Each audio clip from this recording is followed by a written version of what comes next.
Welcome to a special edition of Beliefs in Practice. Today, we step into a library unlike any other, a vast living conversation that has shaped Jewish thought for centuries. This is the Talmud. When you first look at a page of the Talmud, it seems complex, a chaotic web of Hebrew and Aramaic text. But this isn't a book you read linearly. It's a record of a debate, a conversation between generations of scholars. It's not just about what to believe, but how to think. Perhaps the most fascinating aspect of the Talmud is its unique culture of argument. Judaism has a principle called machloket leshem shamayim, arguing for the sake of heaven. This isn't about winning, but about a sincere search for truth.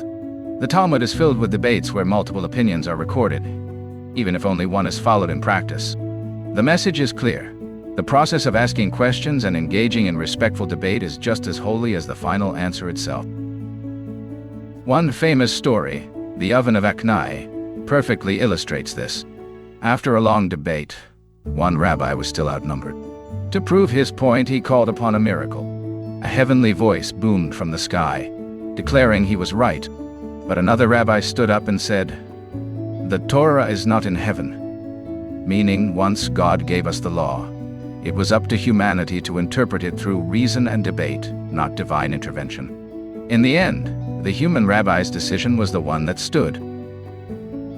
Beyond legal matters, the Talmud is a treasury of timeless ethical teachings. Tikkun Olam. This means repairing the world. It's the Jewish moral obligation to make the world a better place through acts of justice and compassion. Chasadim. This means acts of loving kindness. It is the belief that kindness is not just a feeling, but a central practice of a moral life. Pikuach nefesh. This means the preservation of life.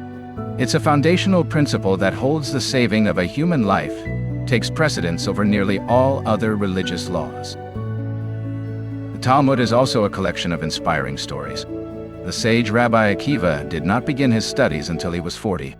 He saw a stone with a groove in it, worn by a constant drip of water, and realized that if a soft drop of water could wear away a hard stone, his own mind could master the Torah. He went on to become one of the greatest scholars in Jewish history. There is also the story of Rabbi Hillel, who was once challenged to teach the entire Torah while standing on one foot. His answer has become known as the Golden Rule. He said, "That which is hateful to you, do not do to your fellow. That is the whole Torah. The rest is commentary. Go and learn." The Talmud isn't a dusty, ancient text. It's a living guide that continues to shape Jewish life today. It teaches not only what to do, but how to think, how to argue, and how to repair a world in need.